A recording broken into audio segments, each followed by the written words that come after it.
नमस्कार दोस्तों। नवरात्रि में 9 दिन माँ दुर्गा के अलग अलग रूपों की पूजा की जाती है, लेकिन नवरात्रि के अंत में जो सबसे खास और महत्वपूर्ण परंपरा है वह है कन्या पूजन। आज हम जानेंगे कि कन्या पूजन कब और कैसे करना चाहिए, इसके पीछे का असली महत्व क्या है और क्यों इसे नवरात्रि का सबसे बड़ा और शुभ कार्य माना जाता है। कन्या पूजन का महत्व। कन्या पूजन का अर्थ है माँ दुर्गा के स्वरूप के रूप में छोटी कन्याओं की पूजा करना। कन्याओं को शक्ति स्वरूपा माना गया है। पुराणों में कहा गया है कि बिना कन्या पूजन के नवरात्रि की पूजा अधूरी मानी जाती है। माना जाता है कि जिस घर में कन्या पूजन होता है वहाँ माँ दुर्गा की कृपा स्थायी रूप से बनी रहती है। अब हम जानते हैं कन्या पूजन कब करें। कन्या पूजन आमतौर पर अष्टमी या नवमी तिथि को किया जाता है। कुछ जगहों पर लोग अष्टमी को भी करते हैं और नवमी को भी।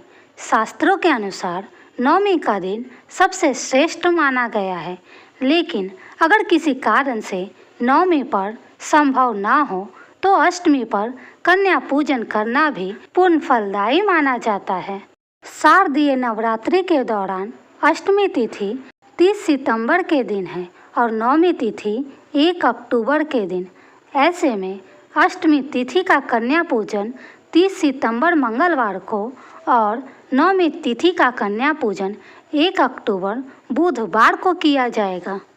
अब हम जानते हैं कन्या पूजन कैसे करें। सबसे पहले कन्याओं को घर बुलाकर उन्हें आसन पर बैठाएं, उनके चरण धोएं, यह मानकर कि आप माँ दुर्गा के चरण धो रहे हैं। कन्या के माथे पर तिलक लगाएं और फूल अर्पित करें। कन्याओं को हलवा, पूरी, चना, मिठाई और नारियल का प्रसाद खिलाएं। कन्याओं को भोजन करवाने के बाद उन्हें उपहार दें, जैसे चुनरी, चूड़ी, फल या छोटी सी भेंट। अंत में कन्याओं का आशीर्वाद लें। यह माना जाता है कि उनके आशीर्वाद से जीवन की हर बाधा दूर हो जाती है। आखिर कन्या पूजन करने से क्या लाभ होता है, चलिए जानते हैं। तो पहला, कन्या पूजन करने से धन और समृद्धि बढ़ती है। कन्या पूजन करने से घर में माँ लक्ष्मी का वास होता है। दूसरा, कन्या पूजन करने से संतान सुख की प्राप्ति होती है। संतान की प्राप्ति या संतान की उन्नति चाहने वालों के लिए यह विशेष फलदायी है। तीसरा, कन्या पूजन से सुख शांति आती है। परिवार में आपसी प्रेम और शांति बनी रहती है। चौथा, कन्या पूजन करने से मनोकामना पूर्ति होती है। यह माना जाता है कि कन्या पूजन करने से माँ दुर्गा आपकी हर मनोकामना पूरी करती है। पांचवा, कन्या पूजन करने से पापों का नाश होता है।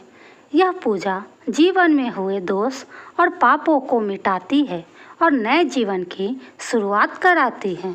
आइए जानते हैं कि आखिर किस उम्र की कन्या किस देवी स्वरूप की प्रतीक मानी जाती है।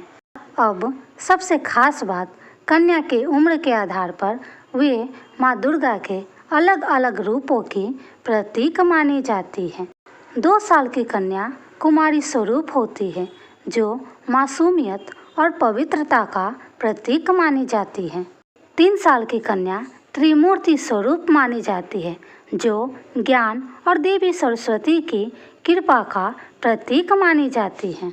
4 साल की कन्या काली स्वरूप मानी जाती है, जो साहस और निडरता का आशीर्वाद देती है।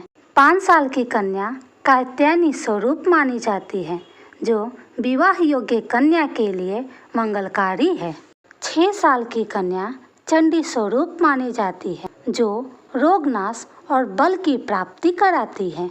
7 साल की कन्या सांभी स्वरूप मानी जाती है, जो संतान सुख और पारिवारिक शांति के लिए है।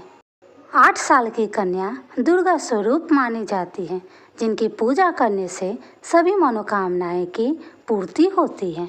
9 साल की कन्या सुभद्रा स्वरूप मानी जाती है, जिनकी पूजा करने से पूर्णता, सुख समृद्धि और देवी माँ की संपूर्ण कृपा प्राप्त होती है।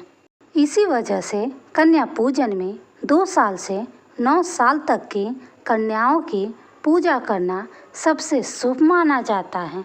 तो दोस्तों, नवरात्रि का सबसे बड़ा और पावन कार्य है कन्या पूजन। यह केवल एक परंपरा नहीं, बल्कि माँ दुर्गा को प्रसन्न करने का सबसे सीधा मार्ग है। अगर आप पूरे विश्वास और श्रद्धा से कन्या पूजन करते हैं तो निश्चित रूप से आपके घर में सुख, शांति और समृद्धि आती है। अगर आपको यह वीडियो पसंद आया हो तो चैनल को लाइक, सब्सक्राइब और शेयर जरूर करें और कमेंट में जय माता दी अवश्य लिखें।